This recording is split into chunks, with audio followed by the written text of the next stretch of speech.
y estamos en la primera carta a los Corintios, capítulo 1, versículo 20 en adelante.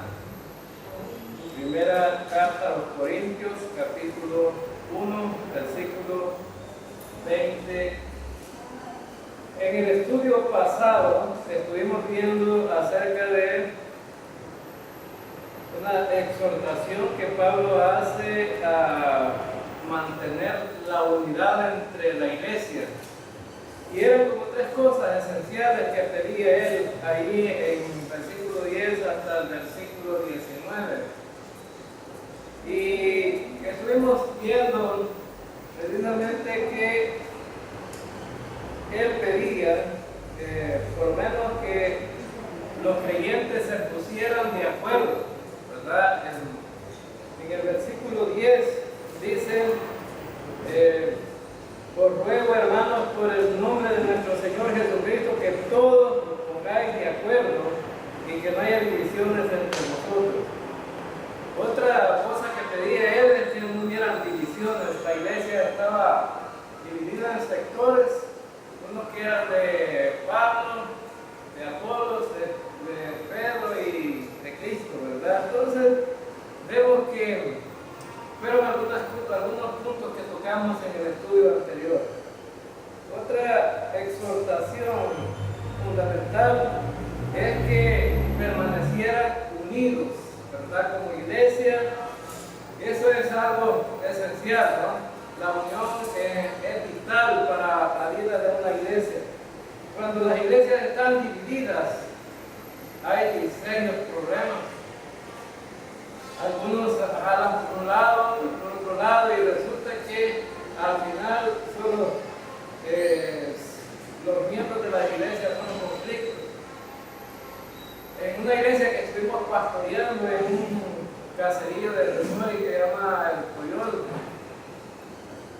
esa iglesia se ha dividido como 8 veces quizás, y preguntaba acerca de cómo seguía la iglesia, y que por último lo que ha quedado una hermana que es la que predica ahí, y todos los predicadores que llegaron se llevaron un poquito de gente que ha quedado casi barrido de eso ahí. Entonces ese es el problema de las divisiones. Es más, algunos se llevaron algunas cosas que estaban dentro de la iglesia, como escritorios, como mesas, cosas así, los utensilios que ocupaban, como que se los repartieron. Entonces no tiene nada de sentido, ¿verdad?, ser una iglesia así. Más bien, la iglesia debe permanecer unida, tratar de las dificultades que pueda enfrentar de una manera sabia. Y por lo menos en estas tres cosas que Pablo pedía, dice que permanecieran ellos, o que se pusieran de acuerdo en lo mismo. Estaba hablando de las cuestiones doctrinales. Y también estaba hablando acerca del compañerismo que debían de tener como creyentes. Pero en el pasaje que vamos a ver ahora, Pablo va a hacer un contraste entre la sabiduría humana y la sabiduría de Dios. El entendimiento que el ser humano puede tener acerca de cómo salvarse es uno. El entendimiento que tiene Dios cómo el ser humano puede salvarse es otro. Entonces, siempre va a haber dificultades como estas en todas las iglesias del mundo. No hay un acuerdo genuino en cuanto a que la salvación es de una sola manera. Es por la gracia de Dios, por la fe solamente en Cristo Jesús. Pero el mundo está tan dividido a través de las iglesias que lo que pasa es que unos dicen una cosa, otros dicen otra cosa, y las doctrinas se han distorsionado. Hay un movimiento que se llama movimiento ecuménico, y ese movimiento por lo menos tratan de mantener unidas a las iglesias, pero ¿saben cómo lo hacen? No tocan puntos doctrinales.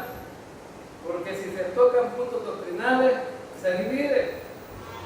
Porque la doctrina puede dividir, ¿verdad? Porque los criterios que algunos tienen acerca de la doctrina pueden cambiar con respecto a otros. Entonces, pero lo importante aquí es cuál es el criterio de Dios, no el criterio de los hombres.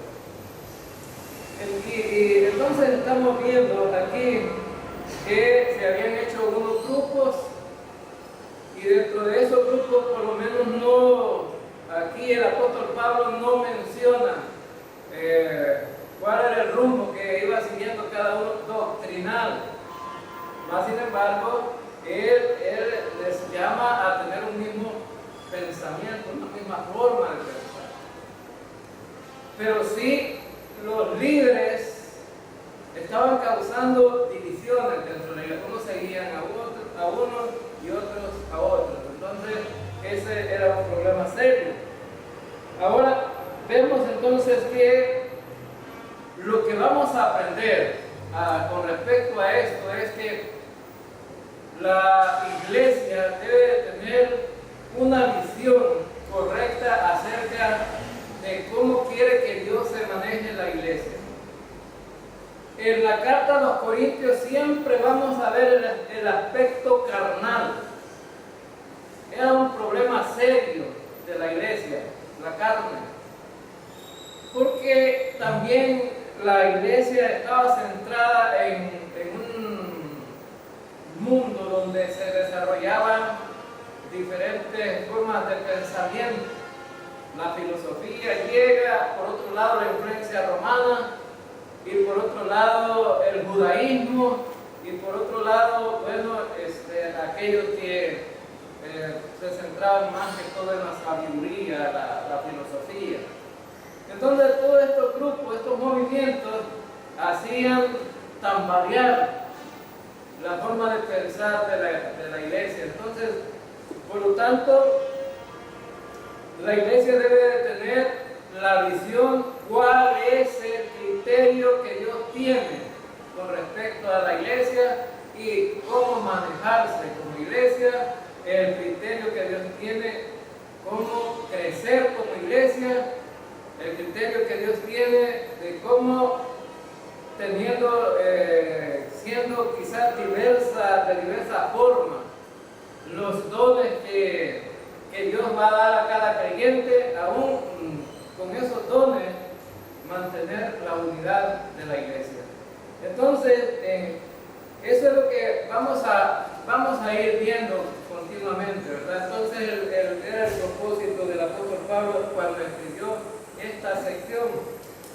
Ahora entonces, vamos a ver que en el versículo 18,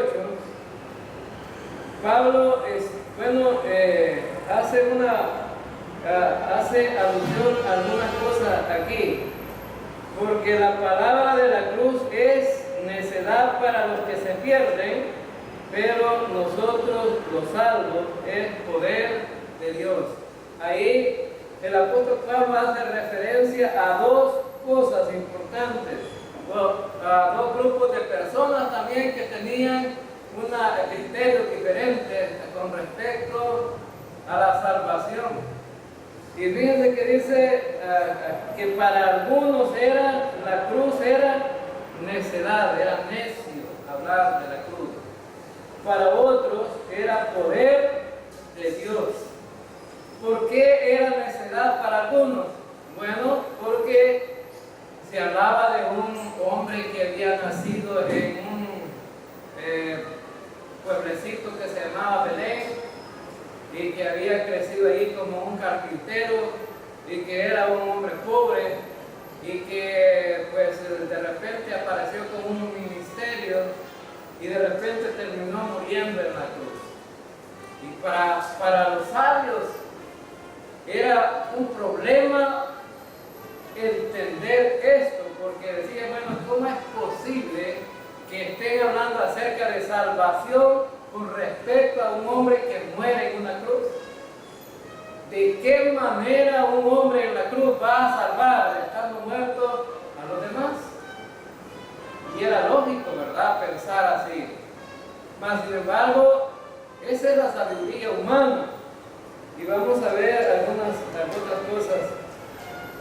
respecto a la sabiduría de Dios.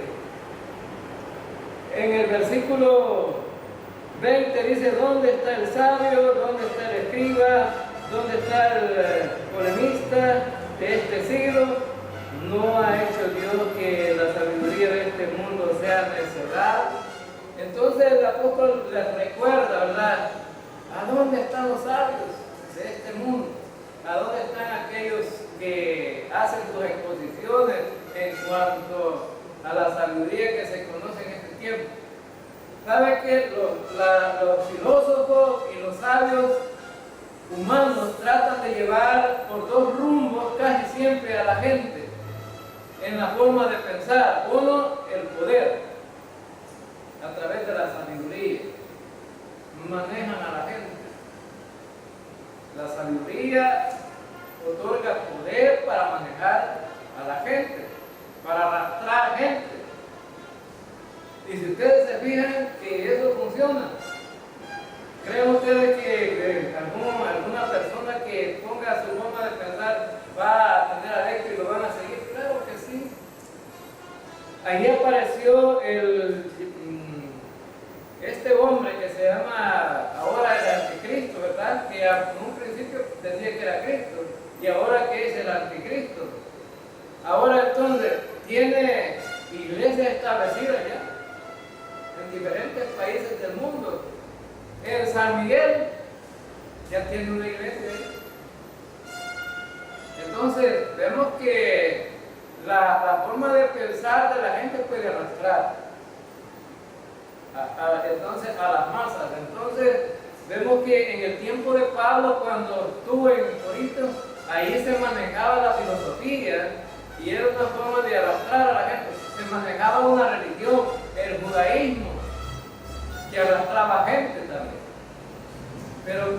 Pero la pregunta que hace Pablo aquí: ¿dónde están los sabios? ¿Dónde están los disputadores, los polemistas, los que discuten problemas? ¿A dónde están?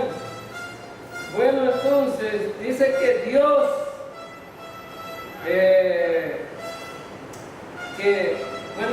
Dios no les ha permitido que la sabiduría del mundo sea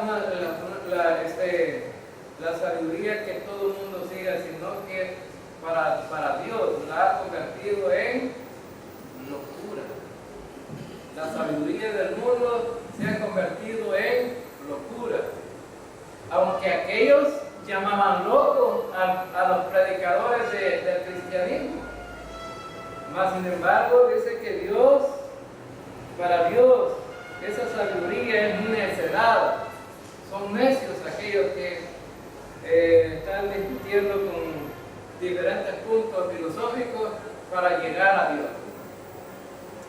Ahora entonces vemos en el versículo 21: porque ya que en la sabiduría de Dios el mundo no conoció a Dios por medio de su propia sabiduría, agradó a Dios mediante la necedad de la predicación salvar a quienes, a los que creen.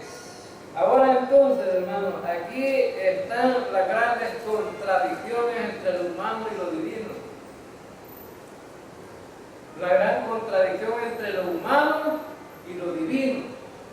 Es decir, para el ser humano, miren, estamos en un conflicto serio. Hay que ver qué pensamos y qué ideas sacamos para llegar a un acuerdo y para que se resuelvan los problemas y para que ya tengamos paz. La sabiduría humana.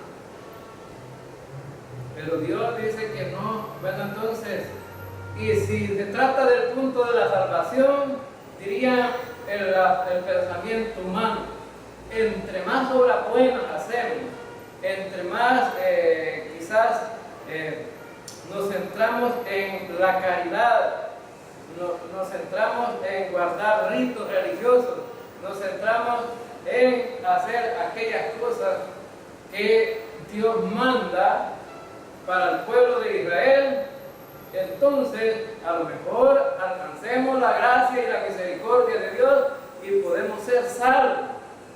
El pensamiento humano. Algunos tienen este pensamiento: entre más cosas buenas hacemos, no importa que no prediquemos.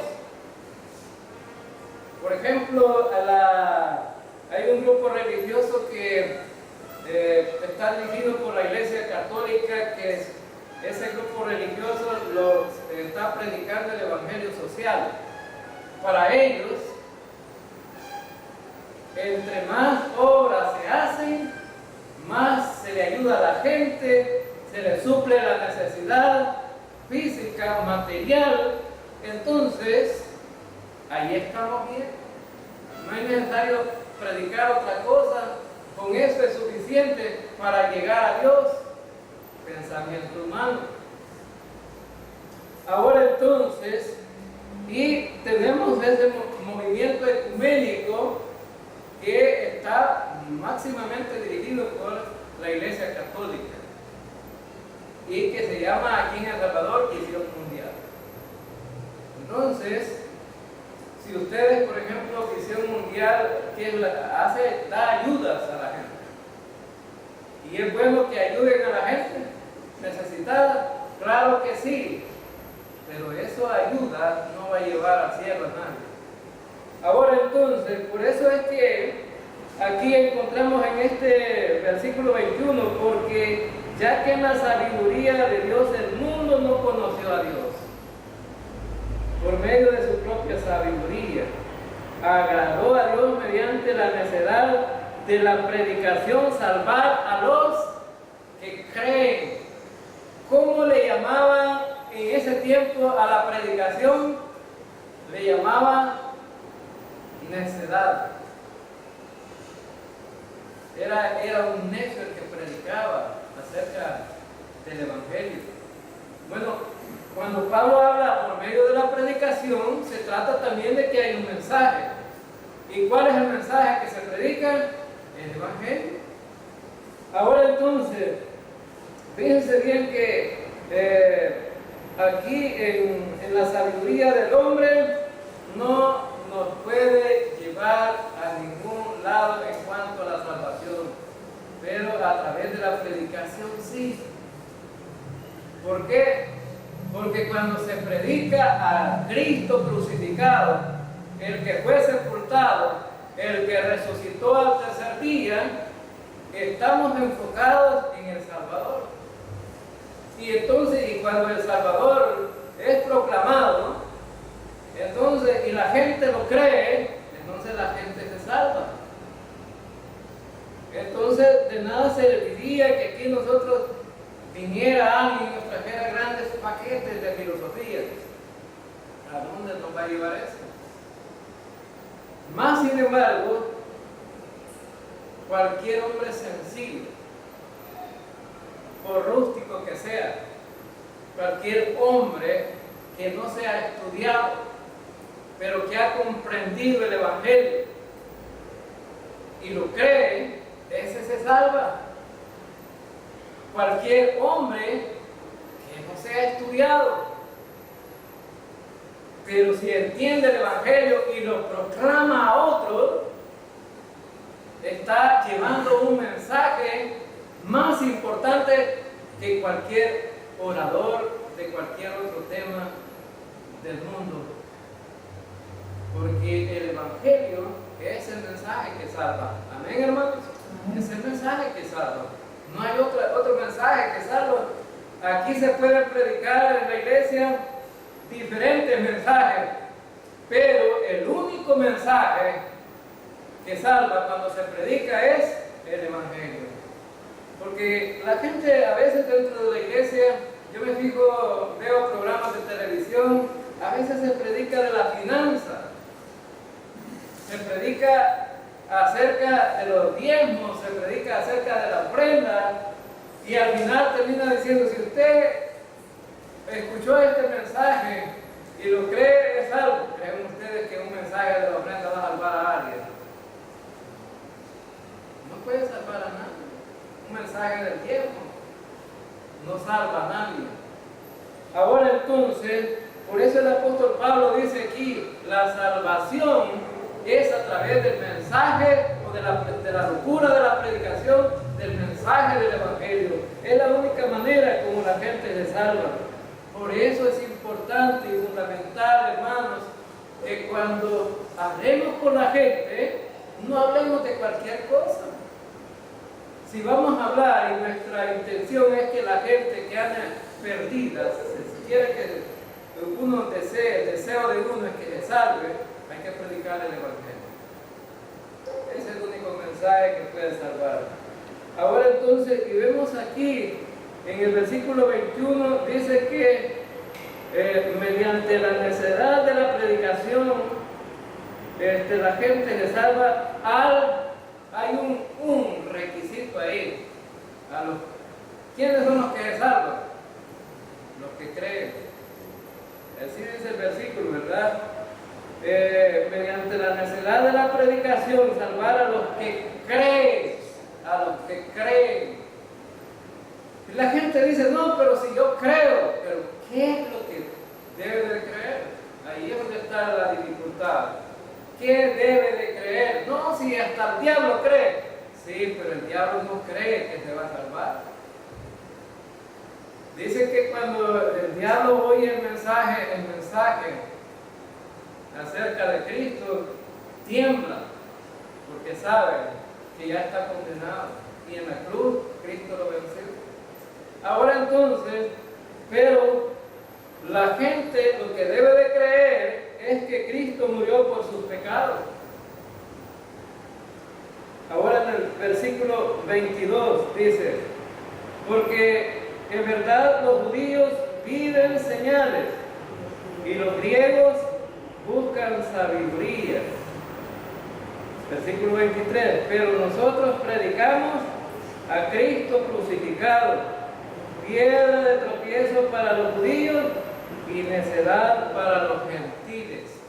Ahora entonces, fíjense bien que los judíos dicen que piden ¿a qué? Señales.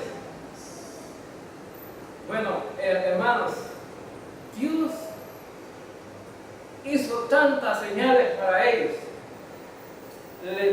Les hizo tantos milagros para los judíos. Bueno, quizás los que más han sido beneficiados con milagros han sido ellos. Pero ¿se están salvando los judíos en grandes cantidades? No.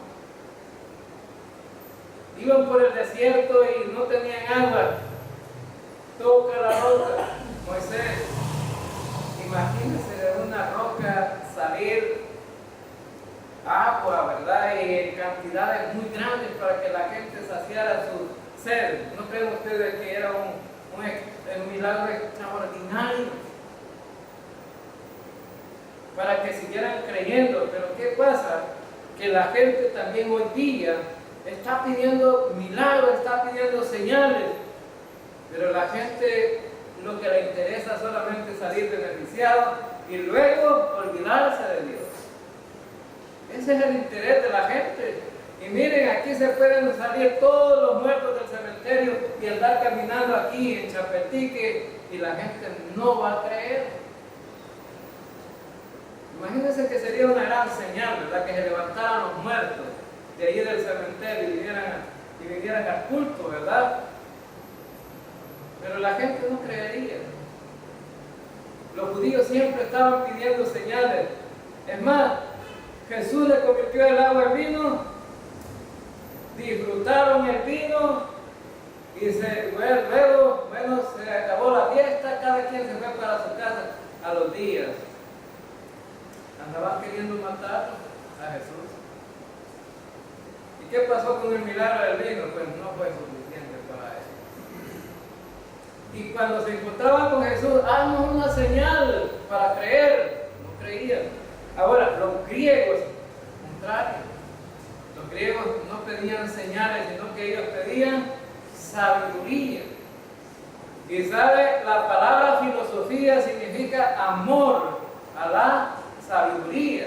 En donde ellos, como eran filósofos, les interesaba cada vez descubrir nuevas razones acerca de los conocimientos para poder tener puntos de vista del mundo o de la vida. Ahora entonces, pero más sin embargo, en el versículo 23 dice que, pero nosotros predicamos a Cristo crucificado, dice el apóstol Pablo. Nosotros no predicamos sabiduría, ¿no? Y bueno, nuestra tarea no es andar haciendo señales, sino más bien predicar a Cristo. Ahora entonces, ¿cómo se contradecía la sabiduría de aquel tiempo con Cristo crucificado? Imagínense usted que vaya gritando en el mundo: hay un Cristo que salva, el que murió en la cruz. Hay un Cristo que murió en la cruz por usted y que es su Salvador. Los sabios de aquel tiempo decían: ¿cómo es posible que alguien que haya muerto pueda salvar? ¿Cómo es posible que alguien que esté predicando a alguien que murió y que es Salvador? Eso no es posible. Los judíos rechazaron a Cristo porque los judíos esperaban a un Mesías que venía a pelear y que venía armado y que venía a defenderlos y que los iba a sacar de la esclavitud. Pero Jesús venía predicando, llevaba un mensaje y no lo creyeron y no pudieron tener convicción acerca de Cristo y lo rechazaron. Ahora entonces vemos que por eso es que Pablo dice: bueno, aunque para ellos sea necio, nosotros predicamos a Cristo crucificado. Para mucha gente puede ser una necedad, pero para nosotros, hermanos, los que somos salvos, esa muerte de Cristo es nuestra victoria también. Amén. Es nuestra victoria. Ahora entonces, y dice que es piedra de tropiezo para los judíos. ¿Por qué es piedra de tropiezo para los judíos? Cristo. Bueno, porque ellos esperaban a ese Mesías Redentor, pero que iba a venir a pelear. Pero no esperaban a alguien que iba a morir en la cruz. No dice: ¿cómo es posible que uno que muera como máximo criminal en la cruz? La pena capital le dieron y dicen que es nuestro Salvador. No, dice, nosotros rechazamos rotundamente esto. Para nosotros no es nada. Pero para los griegos dice que era necedad. Era necio predicar a alguien que murió en la cruz. Era necedad. Ahora entonces el mensaje de Cristo de la cruz no les calaba. No les calaba. Ahora entonces, hermanos, démosle gracias a Dios porque nosotros sí entendimos el mensaje, ¿verdad? Nosotros sí entendimos el mensaje. Ahora entonces, en el versículo 24 dice: más para los llamados, tanto judíos como griegos, Cristo es poder de Dios y sabiduría de Dios. Aquí hace el llamado para los dos grupos, judíos y griegos. Si ustedes quieren creer en ese Cristo que murió en la cruz, entonces para ustedes es poder de Dios. Para los que creen es poder de Dios. Por eso el apóstol Pablo, cuando escribió la carta a los romanos, él dice: porque el evangelio es poder de Dios para salvación a todo aquel que cree, al judío primeramente y también el griego. Es decir, este mensaje que Pablo los estaba invitando a creer, dice: bueno, si ustedes creen este mensaje, entonces es poder de Dios. Hermanos, ¿y por qué el evangelio es poder de Dios? Bueno, la palabra evangelio en sí significa buena nueva, buena noticia. La Biblia dice que nosotros estábamos muertos en delitos y pecados y estábamos condenados, listos para ir al infierno. Pero de repente dice Jesucristo, yo voy a morir por ustedes. Y esa muerte es la que otorgó el poder de salvación. El poder de salvación a todo aquel que cree. La muerte de Cristo dio el poder, por eso es que es poder para salvar esa muerte, ese sacrificio. Ahora entonces, por eso es que algunos no van a entender este mensaje. Y aunque cuando lo prediquemos, algunos lo van a rechazar, no es posible. Aún, hermanos, aquí en el tiempo de Pablo, cuando escribió esta carta, estaba hablando de gente preparada que rechazaba el mensaje. Pero ahora en este tiempo, aún gente que no es preparada lo rechaza. Ahora, veamos entonces el versículo 25 dice: porque la necedad de Dios es más sabia que los hombres, y la debilidad de Dios es más fuerte que los hombres. Bueno, este versículo 25, bueno, dice el apóstol Pablo: si para aquellos por lo cual predicamos a un Cristo que murió en la cruz es necedad, bueno, dice que es más sabio que los hombres, Este mensaje, que para algunos es necio, es el mensaje más sabio que puede recibir cualquier ser humano. Es el mensaje con más sabiduría que puede recibir cualquier ser humano. ¿Cuál es la diferencia entre uno que cree y no cree? ¿Cuál es la diferencia entre uno que cree el mensaje de Dios y uno que no cree el mensaje de Dios? El que cree el mensaje de Dios está confiando en la sabiduría de Dios. Pero el que rechaza ese mensaje está rechazando la sabiduría de Dios. Y es necio. Ahora entonces, y dice aquí que la divinidad de Dios es más fuerte que los hombres. ¿Cuál era la parte débil que la gente veía aquí en este mensaje? ¿Cuál era la parte débil para algunos que escuchaban este mensaje de alguien que había muerto en la cruz? ¿Cómo es posible que un muerto pueda salvar? La divinidad de los hombres. No veían el poder de Dios en esa muerte. Entonces, para una persona sensata que cree el mensaje de Dios, cree que ese mensaje de la muerte de Cristo, pues ahí está el poder. Y eso débil que ve la gente en la muerte de alguien, se convierte en poder para salvar. Para algunos, debilidad, porque dice, ¿cómo es posible que estemos hablando de alguien que murió? Pero dice el Señor, ese que murió es Salvador. Es Salvador. Entonces, para algunos, la muerte de Cristo era algo débil. Estar proclamando a un Salvador que murió en la cruz era llevar un mensaje débil de alguien que no tenía poder. Más sin embargo, Dios dice, allí está el poder en la muerte de Cristo. Allí está el poder. No está en otra cosa. Hermano, si Cristo no hubiera muerto, ¿qué sería de nosotros, pues? ¿Qué hubiera sido de nosotros si Cristo no hubiera muerto?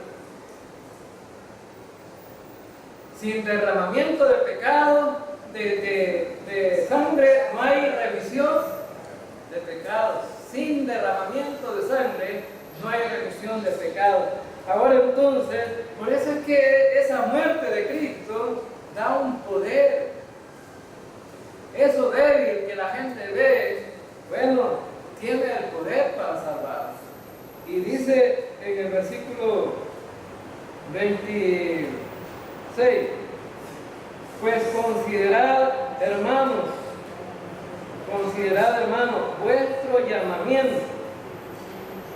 No hubo muchos sabios conforme a la carne, ni muchos poderosos, ni muchos nobles.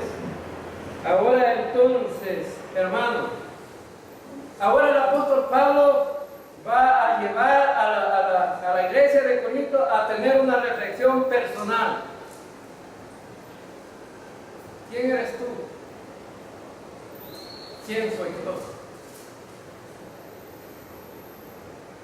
Ustedes fueron llamados, recibieron un llamamiento, pero en ese llamamiento se han fijado, no se han puesto a pensar en alguna cosa, no se han puesto a pensar que aquí en los que hemos llamado no están los sabios, no se han puesto a pensar que no están los poderosos, no se han puesto a pensar que los que han venido al llamamiento es lo que la gente llama necio, lo más arruinado. Fíjense bien, este versículo 26 dice: pues considerad, hermanos, vuestro llamamiento. No hubo muchos sabios conforme a la carne, es decir, la gente que ha venido a Cristo, la gente que está viniendo a Cristo, no es la gente con más sabiduría. Los ingenieros dicen: bueno, yo no quiero pensar acerca de eso, porque, bueno, yo he aprendido a hacer carreteras, a hacer edificios, pero no entiendo eso. No quiero saber acerca de Dios. Y los médicos dicen: bueno, yo no entiendo acerca de esas cosas. Una vez platiqué con un otorrino y me preguntó: ¿y usted cuál es su trabajo? Soy pastor. Ah, me dice: usted es un predicador de la palabra. Sí, por lo tanto necesita buenos los oídos. Sí, por eso necesito buenos los oídos. Ahora entonces, y me dio la oportunidad de presentarle el Evangelio. Y me dijo: ¿cómo es que uno se puede salvar? Bueno, le digo: creyendo en ese Cristo que murió en la cruz, confiando plenamente que ese sacrificio llevó los pecados de toda la humanidad y los suyos también. Y si usted lo cree, usted se salva. Y dejó de atenderme, me estaba viendo el oído y dejó de atenderme y empezó a dar vueltas en el consultorio y me quedaba pensando: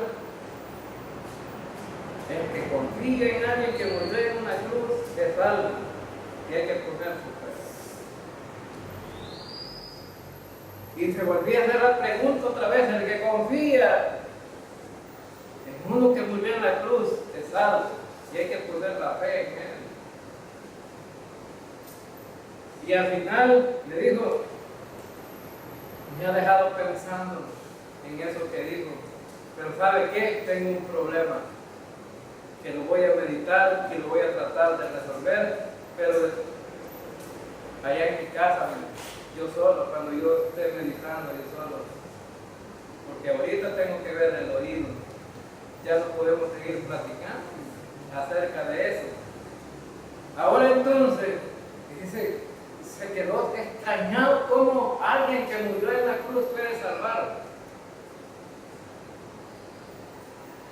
Y su pensamiento con respecto a este punto, le pregunté, ¿cuál es? Pues, bueno, yo crecí en la iglesia católica y ahí nos han enseñado que es por las buenas obras. Ah, ahí hay un problema.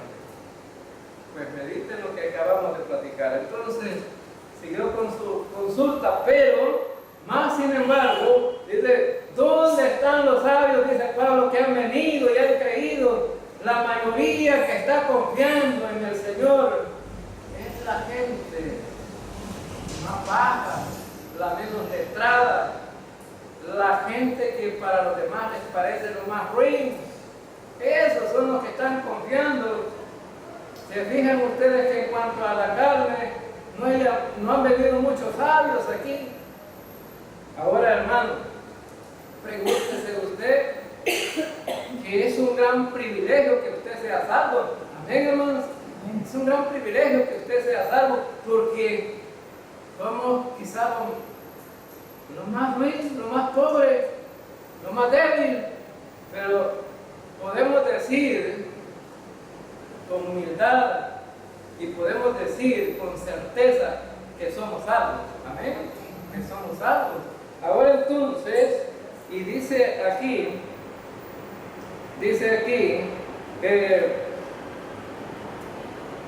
ni muchos poderosos, ni muchos nobles. Estaba hablando acerca de la gente que tenía poder en ese tiempo y de la gente que tenía dinero.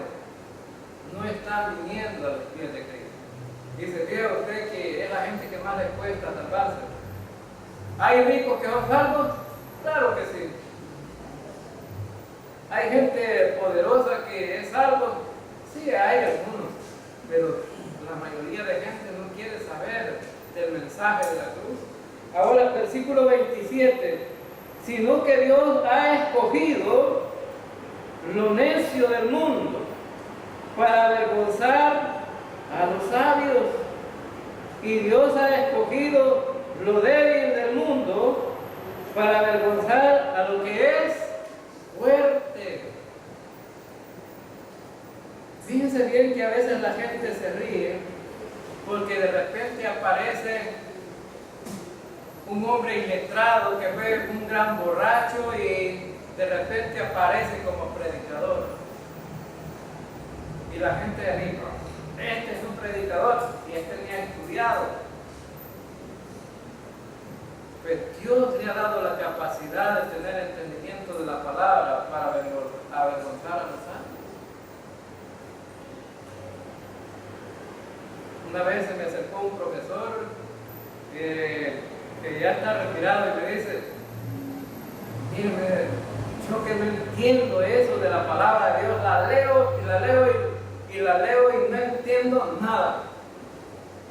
Le voy a decir una verdad. Dice la Escritura que el hombre natural no puede entender las cosas de Dios. ¿Y cómo es eso de hombre natural? Alguien que no ha confiado en Cristo no puede entenderlo. ¿Y por qué me dice si yo soy preparado? Soy maestro. Estudié en la escuela normal, una de las mejores escuelas de El Salvador, para preparar profesores. De veras. Pero a lo mejor sabe matemática, ciencia o cualquier otra materia, pero en cuanto a la palabra de Dios, está a oscuras. Más sin embargo, aquí dice que Dios ha escogido a lo más débil para avergonzar a lo más fuerte. Versículo 27 dice, sino que Dios ha escogido lo necio del mundo para avergonzar a los sabios, y Dios ha escogido lo débil del mundo para avergonzar a lo que es fuerte, y lo vil y despreciado del mundo ha escogido Dios, lo que no es, para anular lo que es. Ahora entonces, ¿cómo nos califica el apóstol Pablo a nosotros, hermanos? Como lo último, ¿verdad? Así nos califica él. Pero ese calificativo que nos da es con un propósito. Y ese propósito es para que aquellos que se consideraban los más sabios vieran que estaban perdiendo y estaban los que eran considerados los más ruines estaban teniendo cosas que ellos no podían tener. Yo cuando me pongo a pensar acerca de lo que Dios ha hecho en la vida de cada creyente y me pongo a pensar todo lo que Dios nos ha dado y me pongo a pensar cuánto daría un millonario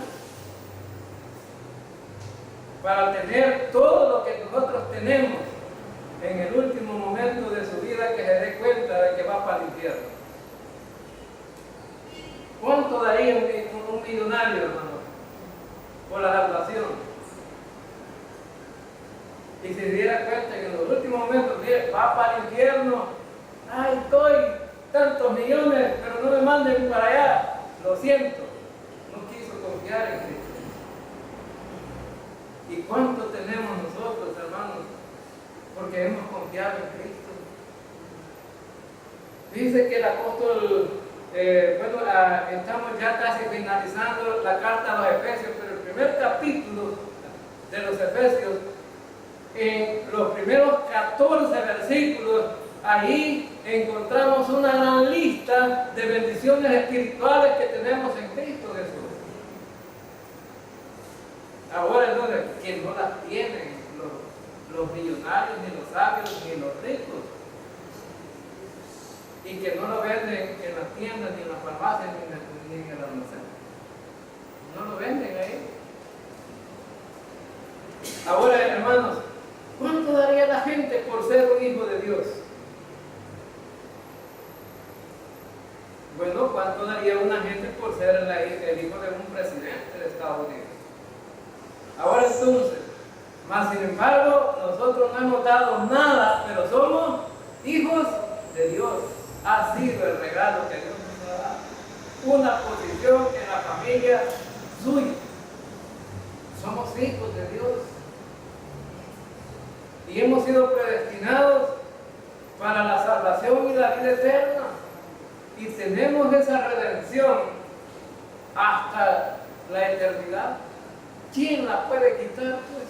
La seguridad eterna que tenemos nosotros como creyentes, nadie lo puede quitar, porque tenemos una gran bendición, las bendiciones espirituales que tenemos en Cristo Jesús son tantas. Ahora entonces, versículo 29 dice, para que nadie se jacte delante de Dios. Delante de Dios. Para que nadie se jacte delante de Dios. Ahora, hermano, ¿y usted qué es? Bueno, yo, fíjense que tengo 3 títulos ya.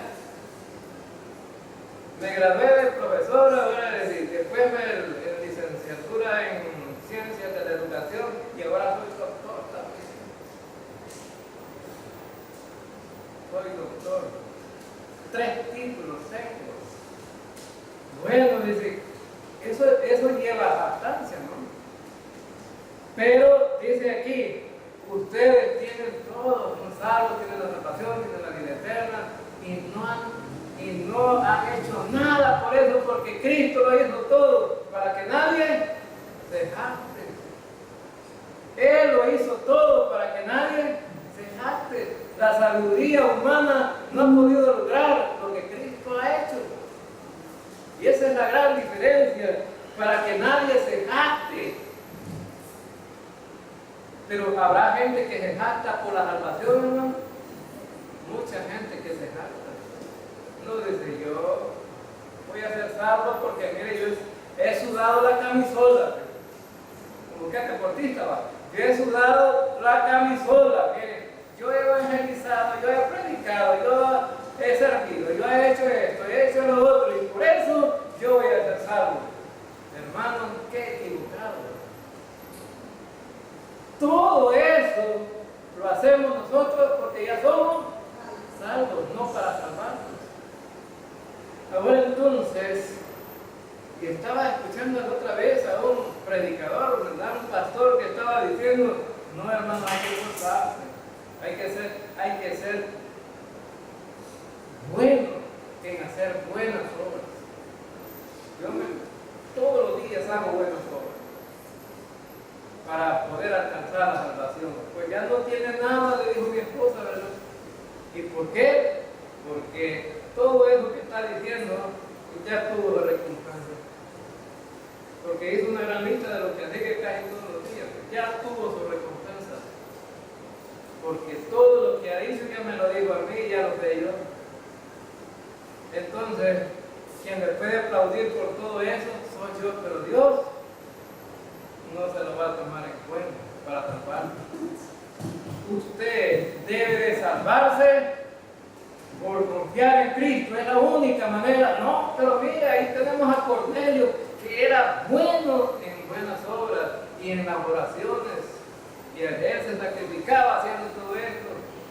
¿Sí? Pero le mandó Dios a Pedro, ¿verdad?, a que le predicara el Evangelio para que se salvara, porque si no, no tenía nada Cornelio. Decía que las oraciones habían sido escuchadas y todo de Cornelio, pero le enviaron a Pedro para que le predicara el Evangelio y se salvara. Si Cornelio hubiera sido salvo a través de las buenas obras, no hubiera sido necesario que le mandaran a Pedro a predicar. Ahora entonces, la Escritura dice, para que nadie se jacte, la salvación proviene de parte de Cristo, no de nadie más. Dios ha otorgado a través del sacrificio de Cristo la salvación como un regalo por medio de la fe solamente. Versículo 30.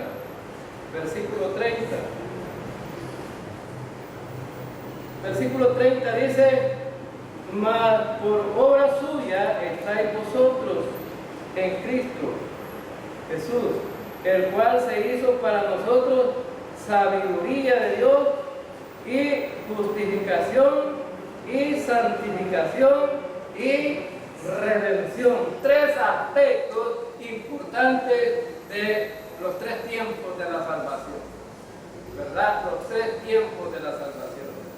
Bueno, la palabra dice que Cristo, por la obra de Dios estáis vosotros en Cristo Jesús. Bien, por la obra de Dios estamos nosotros en Cristo Jesús. Posicionalmente estamos en Cristo, es nuestra posición, el cual se hizo para nosotros sabiduría de Dios.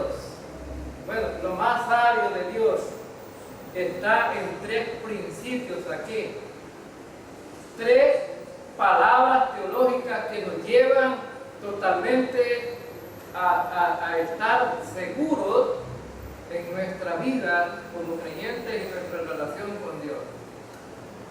Lo primero que vemos ahí, justificación. ¿Y qué significa la palabra justificación? Ser declarado justo delante de Dios, sin culpa.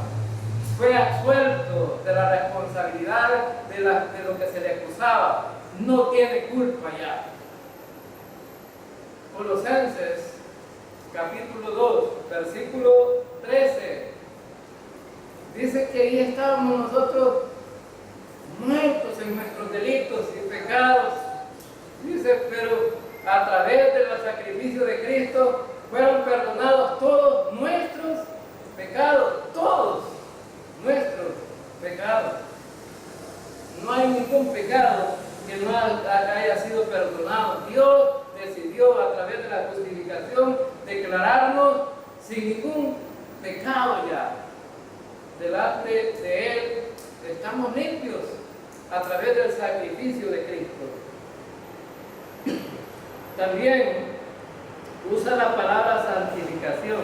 Y esta santificación que menciona aquí es una santificación posicional también. No es una santificación práctica, sino posicional. Ahora, hermano, la palabra santificación o santo significa ser apartado para Dios. Eso significa. Hemos sido apartados para Dios. Posicionalmente en Cristo, lo que hemos confiado, somos santos. Pero llamados también a ser santos, ¿verdad? Prácticamente. Hemos sido santificados en Cristo, pero llamados a ser santos prácticamente. Ahora, entonces, la santificación es posicionar por lo que Cristo hizo en la cruz. Cristo nos da una nueva posición, nos declara sin culpa y nos declara santos delante de Dios. Es decir, todos nuestros pecados ya no los ve Dios, sino que ve la sangre de Cristo. Y al ver la sangre de Cristo, nuestros pecados no se ven. Entonces, vemos muy claramente aquí que esta es una santificación posicional y también redención. La palabra redención significa pagar un precio. Es decir, que Dios decidió pagar el precio por nuestra salvación. No recibe ninguna obra ni nada que el hombre pueda hacer para ser redimido. Dios lo pagó todo. Esta palabra redención significa ser comprado por un precio. En el tiempo de Pablo, los esclavos los llevaban al mercado. Era como un tiangue de gente, pues. Aquí llevan los animales al tiangue, ¿verdad? Venden ganado, cerdos, cabros y de todas las cosas que hay ahí, ¿verdad? Animales. No sé si llevan pollo ahí también a vender, ¿verdad? Pero, más sin embargo, en el tiempo de Pablo había un mercado de esclavos y los que tenían dinero llegaban a comprar esclavos. Y cuando lo compraba, el que compraba decía ha sido redimido. Y el que lo compraba tomaba cualquiera de tres decisiones. Uno, mantener el esclavo con él. Dos, darle libertad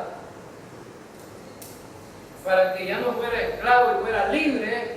Y tres, que permaneciera voluntariamente con él, no a la fuerza. Entonces, lo que Cristo hizo, que nos dio la carta de libertad, y ahora permanecemos en Cristo también por medio de la fe en Él. Ahora entonces Él pagó el precio, no tuvimos que pagarlo nosotros. Entonces, hermanos, versículo 31 terminamos que dice, para que tal como está escrito, el que se gloríe en el Señor. La honra y la gloria sea para el Señor. Vamos a orar.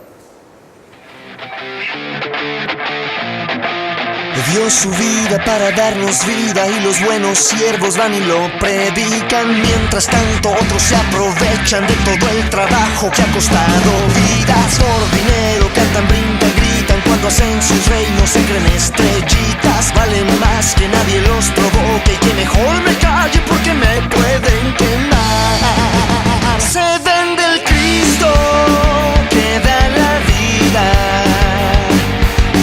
Hacen a un lado la necesidad, se dan entre ellos falsas sonrisas, temen que el otro les vaya a ganar. Se vende el Cristo que da la vida, hacen a un lado la necesidad, se dan entre ellos falsas sonrisas.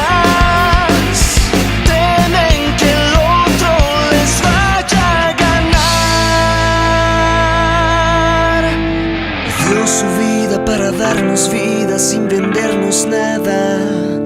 Gracias, Jesucristo.